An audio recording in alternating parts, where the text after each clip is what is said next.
Heinz-Harald Frentzen 5th, Johnny Morbidelli 6th, Carl Wendlinger 7th, Martin Brundle 8th, and Ukio Katayama is 9th.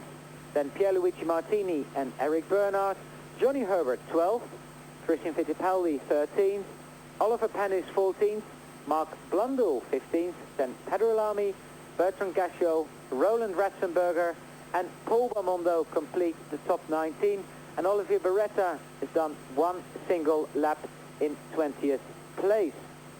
And there is 41 minutes left in this session, which will resume after Rubens Barrichello is out of the car.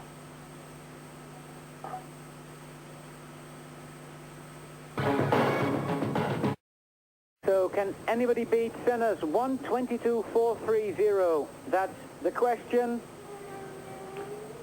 Schumacher is very close, but we haven't seen Damon Hill out on the circuit yet. There's just under 40 minutes to go in the session, which was stopped because of an accident by Rubens Barrichello. And it's very nice, John, to be the only European television station doing this live, because we have lots of people coming in with information on Rubens Barrichello, and he has a concussion. He's got damage to his face, which is what you expected him to have, and but he is talking to the doctor. Well, that's very good news indeed, and all the fans of Rubens Barrichello throughout the world will be very happy indeed to hear that his condition is extremely good. And now Ayrton Senna making his way down, it looks to me, or in fact he just left the medical center, having gone down to see how his fellow Brazilian is, as Damon Hill out onto the circuit for the first time this afternoon begins his progress, and Damon putting behind him the frustration of ending up on a gravel trap and shortening the time he had, in fact, to take full advantage of the 23 laps that were available. Damon ended up in the gravel traps on lap 15.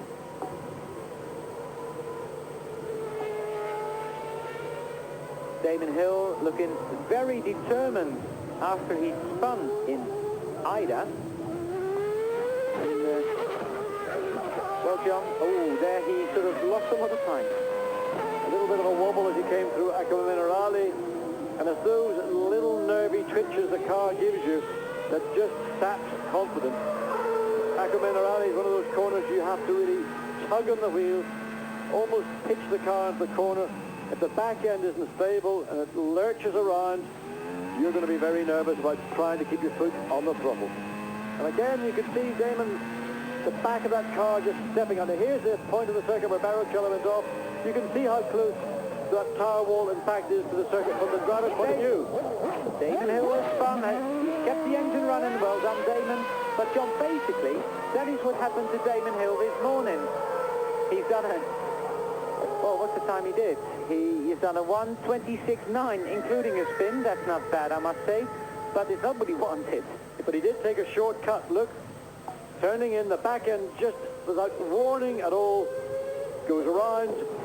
He takes to the grass. Does in the body of power of no good across the curb. Car sort of sags in the suspension and it shakes its head. Damon lights up.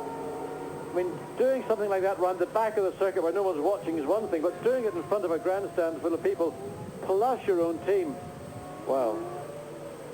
Well, teammate Ayrton Senna ended up in front of his own pit last year when he spun his McLaren into the pit wall. But, John, what worries me is that this spin looked very similar to the spin Damon Hill had this morning. Well, when we were in car with Damon Hill on his first flying lap, there were two occasions at least, and probably more, around the lap that we saw, where the car was very, very nervous. That was the back end, without any real warning at all, just suddenly wanting to break away from the front end. We commented on it, and as Damon Hill came up to complete his first flying lap, we saw very clearly indeed the problem that Damon Hill has here this afternoon. In fact, he had it here this morning as well. But then Damon looked very determined after a spin in Ida, and who knows what's going to happen next. Whoa, Martin! Well, Martin Brundle ran very wide indeed, and stopped the car, Martin. He came very wide out of the second part of Ravazza onto the grass. The car went into a long looping slide. He tried to slow the car down, but of course on the grass. And let's see again Martin exiting. That's a very rare thing indeed to see Martin Brundle do, make an error. Again, the exit of Ravazza very quick. He just got the car, the two right-hand side wheels over the curb. That then almost dragged the car onto the grass. The back end starts its pendulum effect. It just continues all around. Martin onto the brakes. Still doing probably 100 miles an hour, but slowing down very quickly. But as soon as he hits the grass, it's the difference between going from a dry track to a wet track. The grass here is still enough moisture or sap in the grass to, in effect, give the feeling of a wet track. And what's worse for Martin is that he did not record a time yet. So Martin Brundle, oh sorry, he has. He was 9th fastest. I'm very sorry, Martin. 24.4. So Martin Brundle disappointed, but at least he's in the race professionally. Yes, he can go home this evening certainly angry with himself, but at least sleep comfortably because he's accorded a time sufficiently fast to keep him into the top 10. And the yellow flag there just warning Gerhard Berger that there is a car off the track.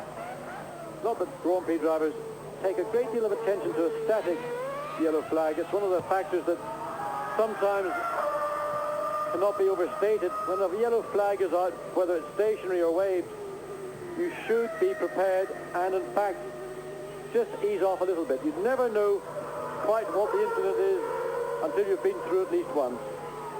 John up, and he's taken provisional pole position at 22.113.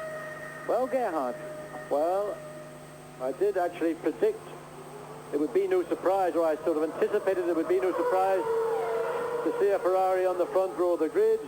I'm not sure whether Berger can hold down provisional pole for the remaining part of this session or for Saturday's session, but undoubtedly that is going to be worth a few more thousand people here on Saturday for second day practice and qualifying.